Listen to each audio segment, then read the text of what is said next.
নমস্কার বন্ধুরা, welcome to ultimate English.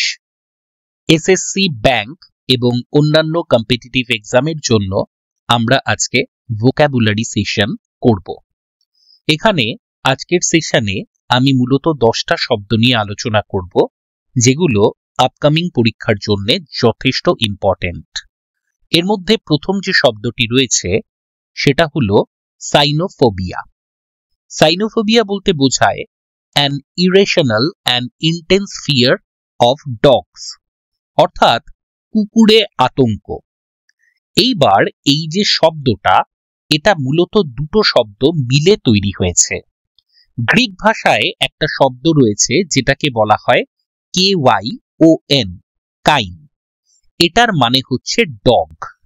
অন্যদিকে গ্রিক মাইথোলজি অনুযায়ী ফোবোস হচ্ছে এমন একজন দেবতা যিনি ত্রাস অথবা আতঙ্কের দেবতা হিসেবে পরিচিত। এই ফোবোস থেকে এসেছে ফোবিয়া শব্দটা। ফোবিয়া মানেও ফিয়ার, কিন্তু যে ফিয়ারের মধ্যে তোমার রেশনাল ব্যাপারটা নেই তাকে আমরা বলি ফোবিয়া। রাস্তায় তুমি একটা পাগলা কুকুর দেখছো, যথেষ্ট কারণ আছে ভয় পাওয়ার, কিন্তু তুমি কুকুরের ভয় কোনোদিন বাড়ি থেকেই বেরোলে না, সেটা হচ্ছে ফোবিয়া। তার মানে ফিয়ার যখন রোগের পর্যায়ে পৌঁছে যায় তখন আমরা তাকে বলি ফোবিয়া।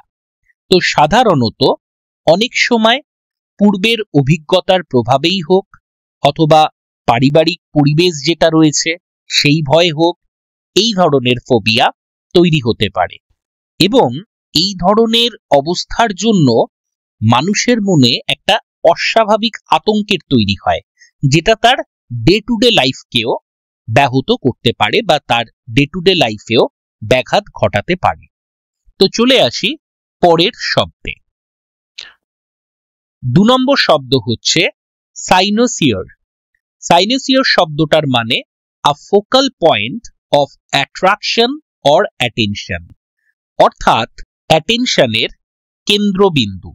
এটা কোনো বস্তুও হতে পারে অথবা কোনো ব্যক্তিও হতে পারে। এইবার এই সাইনোসিয়ার এই শব্দটা এসেছে কি করে? স্বাভাবিকভাবে এর মধ্যেও আমরা CYN অর্থাৎ ডগের রুটওয়ার্ড পাচ্ছি। খেয়াল করে দেখবে গ্রিক ভাষায় একটি শব্দ আছে কাইনোসুরা। আমি লিখে দিচ্ছি KYNOSOURA।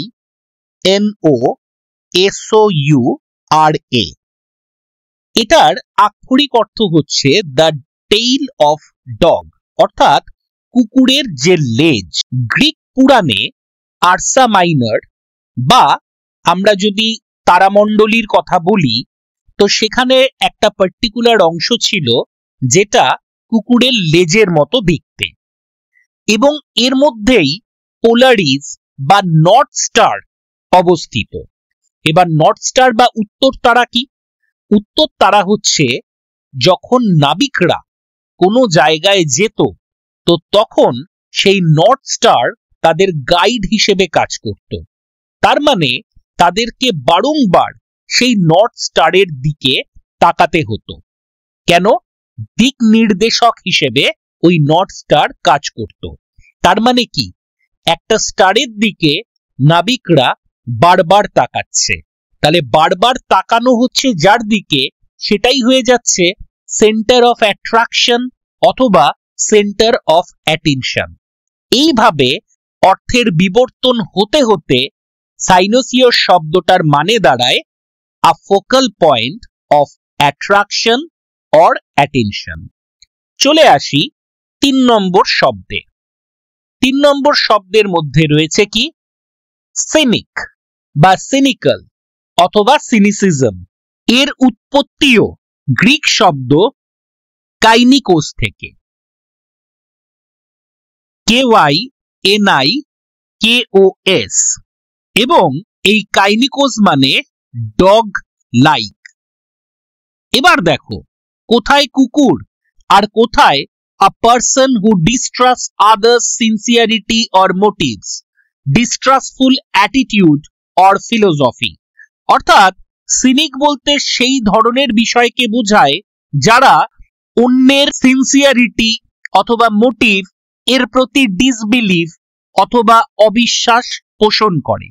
এই যেমন ধরো আমি পড়াচ্ছি, তুমি মনে করলে দূর এটা পড়ে কি আর সিজিএল হবে, তাহলে তুমি একটা সিনিক। জোক অ্যাপার্ট, আমি এখানে মূলত এমন এমন ছবি ব্যবহার করেছি যাতে তোমাদের স্মৃতিতে গেঁথে যায়। এইবার দেখো কুকুরের সাথে এর কি সম্পর্ক। এর পেছনেও একটা গ্রিক দর্শন রয়েছে। এই গ্রিক দর্শন জন্ম নিচ্ছে একেবারে ৪র্থ শতকে এবং এর প্রবর্তক ছিলেন অ্যান্টিস্থেনিস। অ্যান্টিস্থেনিসকে সক্রেটিসের ছাত্র। তো গ্রিক দর্শন যারা অনুসরণ করে তাদের মতামত অনুযায়ী এই ধরনের দর্শন কিছুটা সামাজিক নিয়ম, এমনকি সামাজিক যে প্রথাগত ভণ্ডামি, তার বিরুদ্ধে একটা প্রতিবাদ হিসেবে কাজ করত। এবং এই দর্শনের যারা অনুসারী ছিল তারা সমাজের যেটা সাদামাটা প্রচলিত নিয়ম তাকে অবজ্ঞা করত এবং নেচার বা প্রকৃতির নিকট একেবারে সাদামাটা জীবন যাপন করত। অ্যাকচুয়ালি তারা নিজেদেরকে ডগ লাইক অথবা কুকুরের মতো বলতো, কারণ তারা সমাজের প্রচলিত মূল্যবোধের বিরুদ্ধে অবাধে চলাফেরা করত। এছাড়াও ডগ এর একটা আলাদা বৈশিষ্ট্য রয়েছে, সেটা কি সে শত্রু এবং মিত্রকে ডিফারেন্সিয়েট করতে পারে। তো এই দর্শনের অনুসারী যারা ছিল, এই দর্শন বলতে সিনিসিজমের কথা বলছি, এই দর্শনের অনুসারী যারা ছিল তারা কে তাদের আপন এবং কে মেকি মুখোশ পরে সামনে আসছে তাদের মধ্যে ডিফারেন্সিয়েট করতে পারত। তাছাড়াও এইভাবেও ভাবতে পারো কুকুররা খুব সাধারণ জীবন যাপন করে, তাদের মধ্যে ওই দেখনদারি ভাব নেই, তারা যেমন যেরকম যেভাবে যা পাচ্ছে সেইভাবেই সেইটুকুনিতেই সন্তুষ্ট। তো এই দর্শনের দীক্ষিত মানুষেরা সেই কুকুরের মতোই নিজেদের জীবনের অস্তিত্বকে টিকিয়ে রেখেছিল। তো সেখান থেকেই শব্দটা আস্তে আস্তে আস্তে আস্তে বদলে তোমার আজকের সিনিকের যে অর্থ, অর্থাৎ অন্য বা প্রচলিত বা প্রথাগত যে পন্থা, সেখানে যে সমস্ত নেগেটিভিটি রয়েছে, সেখানে যে সমস্ত মেকিপনা রয়েছে, তার বিরুদ্ধে একটা ডিস্ট্রাস্ট, একটা অবিশ্বাস ইত্যাদি পোষণ করা থেকেই এসছে তোমার সিনিক শব্দটা। এই সিনিক, সিনিক্যাল, সিনিসিজম একই অর্থ বোঝাচ্ছে এবং শুধুমাত্র তাদের পার্ট অফ স্পিচটা চেঞ্জ হয়ে যাচ্ছে। চলে আসি পরবর্তী শব্দে।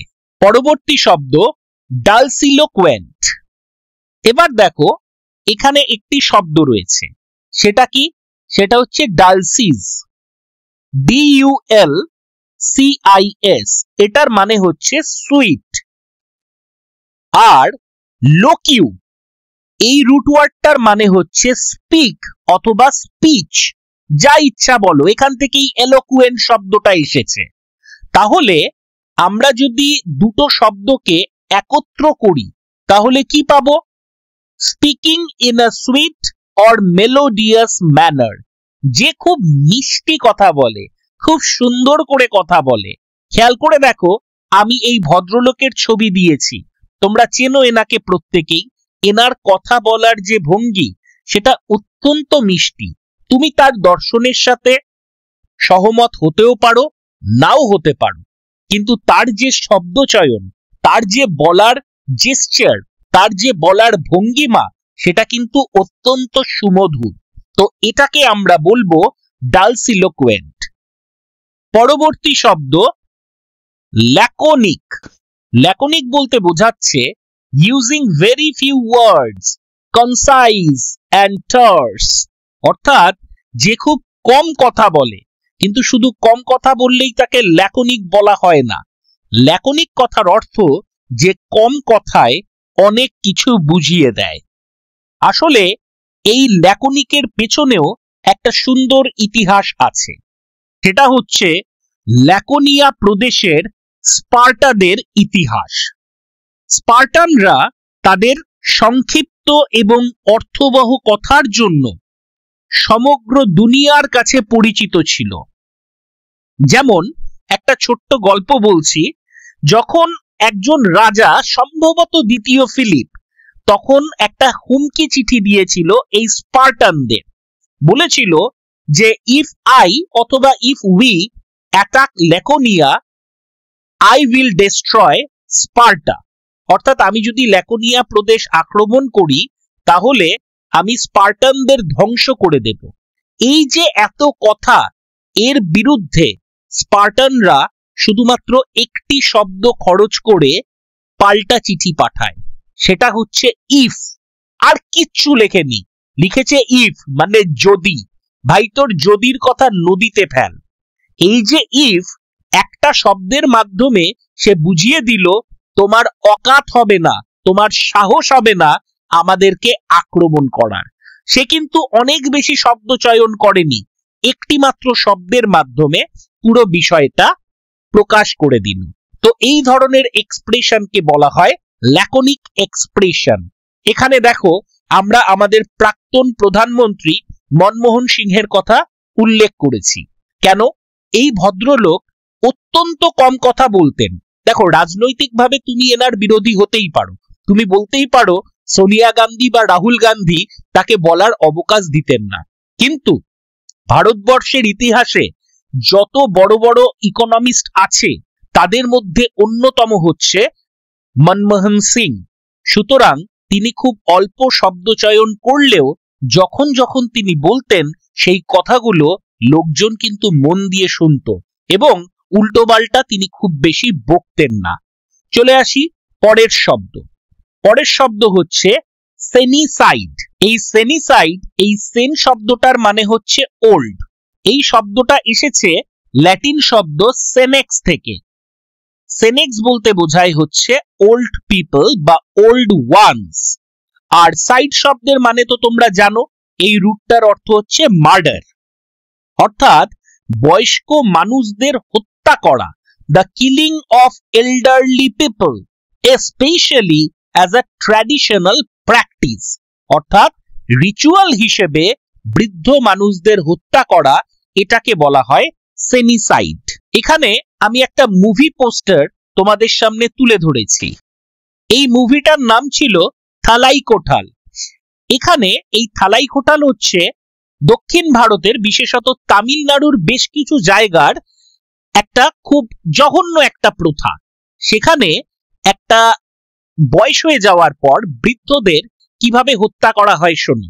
যারা হয়তো সমাজের মূল স্রোতে আর থাকছে না, ওরা যদিও এটাকে বলে মার্সি কিলিং, অর্থাৎ দয়া পরবশ হয়ে খুন করছে, কিন্তু বিষয়টা হচ্ছে এরকম, যখন একটা মানুষ সমাজে আর কোনো কিছু কন্ট্রিবিউট করতে পারছে না অথবা সে অত্যন্ত দুর্বল হয়ে পড়েছে, তো তখন তাকে কি করা হচ্ছে? এই প্রথার মাধ্যমে তাকে সবার প্রথম ভোরবেলা নারকেল তেল মাখিয়ে ঠান্ডা জলে স্নান করানো হচ্ছে এবং তারপরে তাকে অনেকটা পরিমাণে তার ইচ্ছার বিরুদ্ধে নারকেলের জল খাওয়ানো হচ্ছে।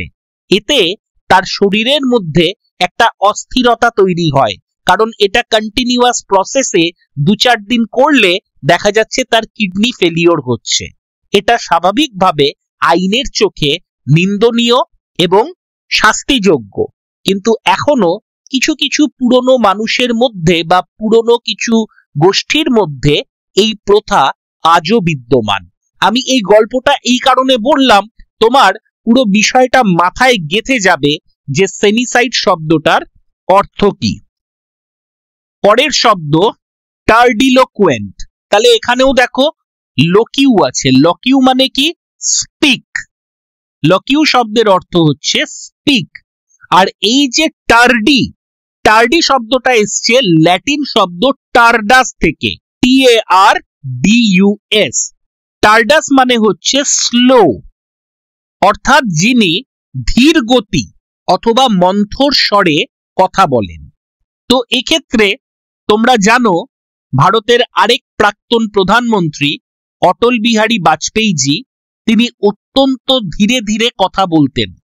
এমনকি তখনকার দিনে মানুষ এটা নিয়েও হাসাহাসি করত যে তার দুটো শব্দ চয়নের মাঝখানে যেটুকুনি ফাঁক আছে সেখানে একটা দল নাকি পিকনিক করে আসতে পারবে। তো যাই হোক, টার্ডিলোকুয়েন্ট শব্দটার মানে হচ্ছে যে ধীরে ধীরে কথা বলে। পরবর্তী শব্দ ভায়ামিটার। এই ভায়ামিটার এখন আর খুব একটা প্রচলিত নয়। এখন আমরা যেটা ব্যবহার করি সেটা হচ্ছে ওডোমিটার।